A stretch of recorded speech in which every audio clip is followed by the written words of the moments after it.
Here's a situation I guarantee you probably didn't hear in the headlines. Why? Well, the officer was black and the suspect is black, which means it probably didn't garner as much attention as it would had it been flipped. And the reason I say that is because the officer was actually fired and charged with manslaughter and a slew of other charges. Let's watch the video and find out why. All right, so at this moment in time, all we have is an officer is chasing this guy who is fleeing from him. I'm actually going to bring in some case law, going to educate you guys a little bit about the laws in this and how it applies, and then we're going to break down whether or not the officer's actions were justified. 1050, 1050. Where you at? Hey, get on the ground! Here! Here!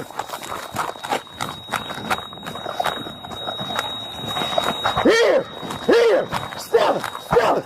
Sell it! Sell it!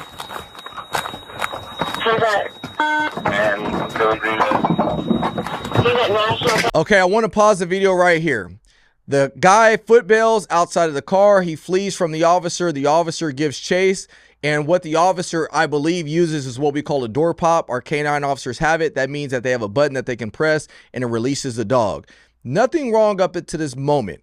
So I think everything to this point is okay. You know, obviously he's chasing somebody. He has the ability to utilize his dog. He's a canine officer. But this is where things get kind of sketchy. Now, I don't always like to critique officers on tactics just because I know tactics vary from department to department across the nation. I know that because I travel and speak to different departments. So I do know that tactics vary, which is why I often don't critique tactics. However, for this one, I think it's necessary in order to appropriately break down the video. At this moment, I believe the officer probably should have waited for his other officers to arrive on scene before they proceeded to try to find this suspect. The reason being is because a canine officer's main and sole responsibility, with the exception of catching the suspect, is keeping his eyes on this dog and handling the dog. What you're going to see next is why I'm critiquing the tactics. Let's continue. So the officer goes into the home by himself. He bypasses a couple rooms. And obviously that's because he's focused on where the dog is going. The dog, if you didn't notice, he goes and keys in on somebody in the room that's not the suspect. So the dog is on a bite. The officer is about to encounter the suspect who's on the couch, who the dog is not on. Let's continue. Hey, I see you, dude. Get on the fucking ground. Get on the fucking ground. Right, there we are. If you move, I'll fucking shoot. Please, please, help me. Please, sir, help me. I got here. I got here. I got here. I got. Oh, please, God, help me. Please, sir, please, help me. Oh, please. Oh, please, God, help me. Drop a lot. I can't help myself. Help me. Please, God, help me. I got here. Oh, God. Please, sir. I can't do nothing. I can't do it. Oh.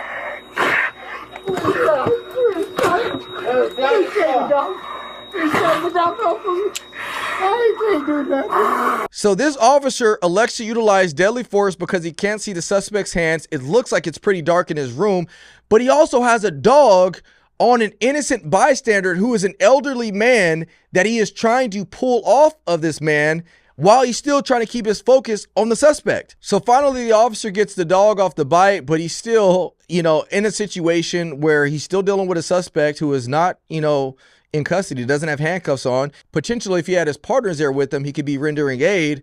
There's a lot going on here. So what I want to do is I want to back up and we got to ask the question, does the officer even have the lawful ability to be in his residence in the first place? Because some of you guys are going to probably say, how do you just run into a residence like that without a warrant? What I'm going to go to is what we call a fresh pursuit or a hot pursuit.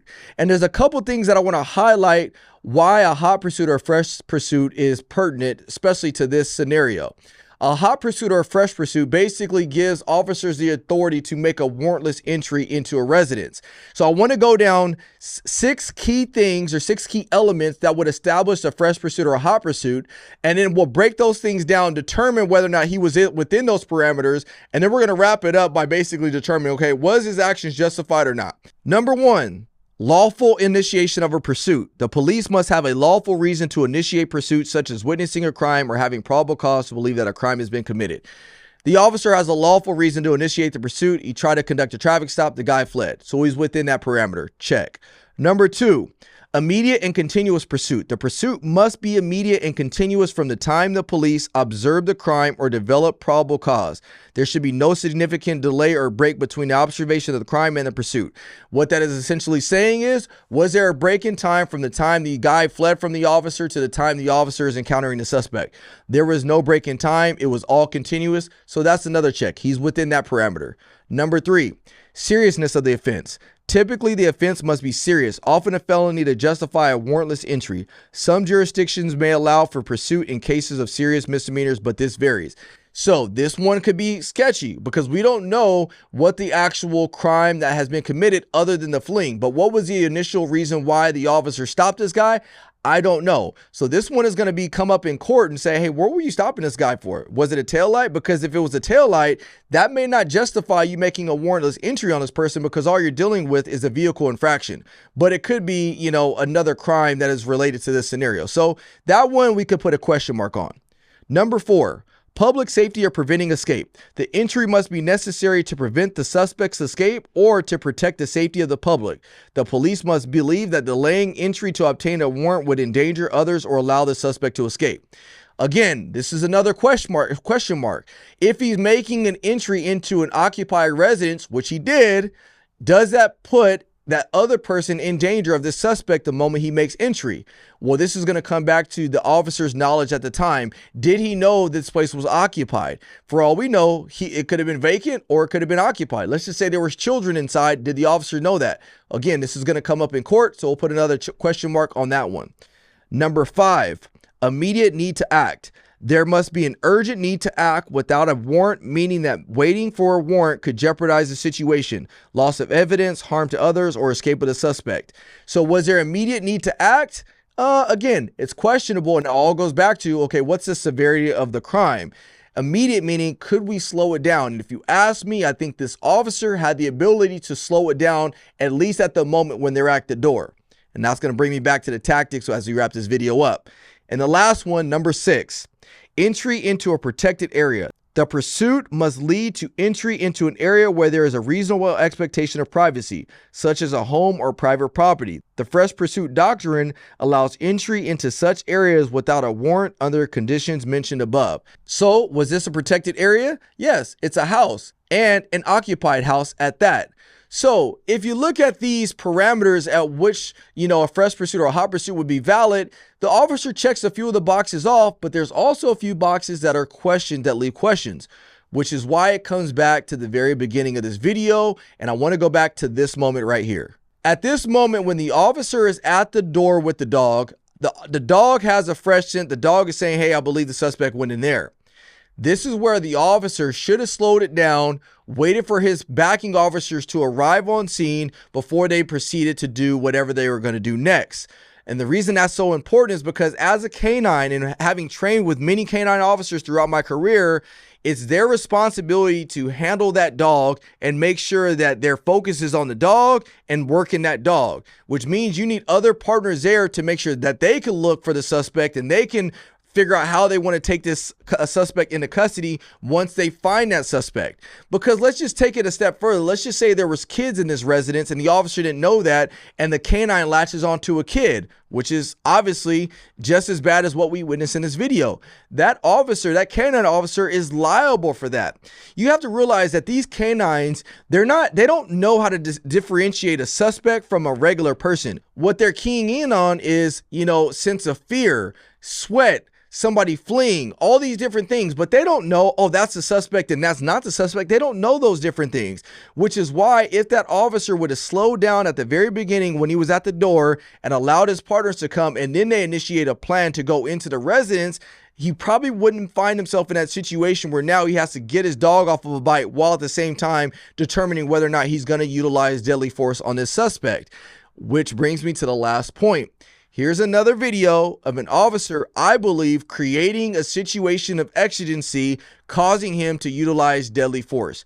You already got a lot of things going against you. It's dark, it's a house, it's unknown, you don't know whether or not there's weapons involved, and you just force a situation that made you have to make a split-second decision, and that's what's going to be called into question at the end of this. So if I'm going to critique tactics, let me explain what I would do if I was in a situation, so that way I can give you what could have happened in another scenario. What I would do if I was a canine officer, I would release the dog, because that's what I have a dog for once we're chasing. But once we get to that door and I know that the dog has a positive hit and we have a strong belief that the suspect is inside, I would stand and wait with my dog. I may even pull back off of that door a little bit because I don't want to be in the doorway. We've always talked about the fatal funnel. And I would say, hey, look, I saw the suspect enter into this residence. I got a positive alert with my dog. So there's a strong belief the suspect is inside this residence. Let's establish a perimeter around this residence. If we have a helicopter available, let's get him up. And then once I have some more people with me here, we'll establish a contact team, and then we'll try to figure out how we're going to go in there and try to get this suspect out.